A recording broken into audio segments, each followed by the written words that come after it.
The personal stories and testimonies of the families and communities of the Indigenous victims, such as Kumanjayi Walker, Greg Ritchie and others, who have been seeking justice and accountability for their loved ones. In this section, we will hear from some of the families and communities of the Indigenous people who have been killed by police in Australia. They will share their grief, their anger and their demands for justice and accountability. One of them is Ned Jampajinpa Hargraves, a Warlbury elder from Uendamu.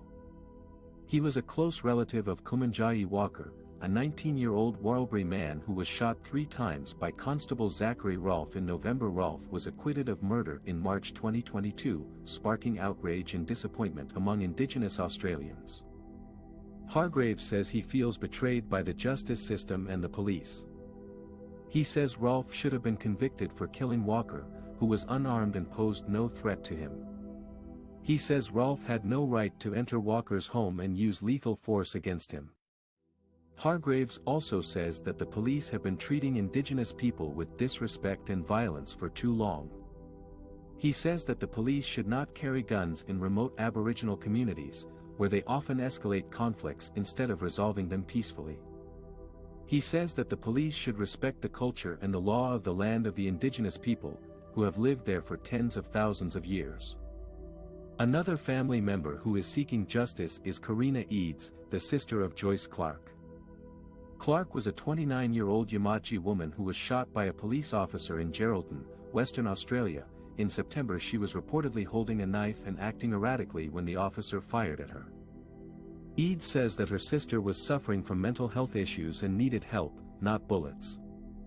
She says that her sister was a loving mother, daughter and sister who had a bright future ahead of her.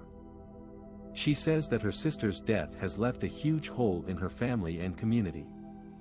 Eads also says that the police officer who killed her sister should be held accountable for his actions. She says that the officer has not been charged with any crime, despite evidence that he used excessive force against Clark. She says that the officer has not shown any remorse or apology for his actions. Eads also says that the police have been failing to protect and serve Indigenous people in Australia. She says that the police have been discriminating against Indigenous people and targeting them with violence and harassment. She says that the police have been ignoring the recommendations of a landmark report into Aboriginal deaths in custody, which was released 31 years ago. These are just 2 examples of the many families and communities of Indigenous victims of police shootings in Australia. They are not alone in their struggle for justice and accountability. They are joined by hundreds of other families who have lost their loved ones to police violence over the years. They are also joined by thousands of supporters who have marched with them in solidarity across Australia. They have raised their voices and their signs to demand an end to police brutality and racism against Indigenous people. They have called for systemic change and reform in the justice system and the police force. They have also called for recognition and respect for the rights and dignity of Indigenous people in Australia. They have called for reconciliation and healing between Indigenous and non-Indigenous Australians. They have called for a better future for themselves and their children.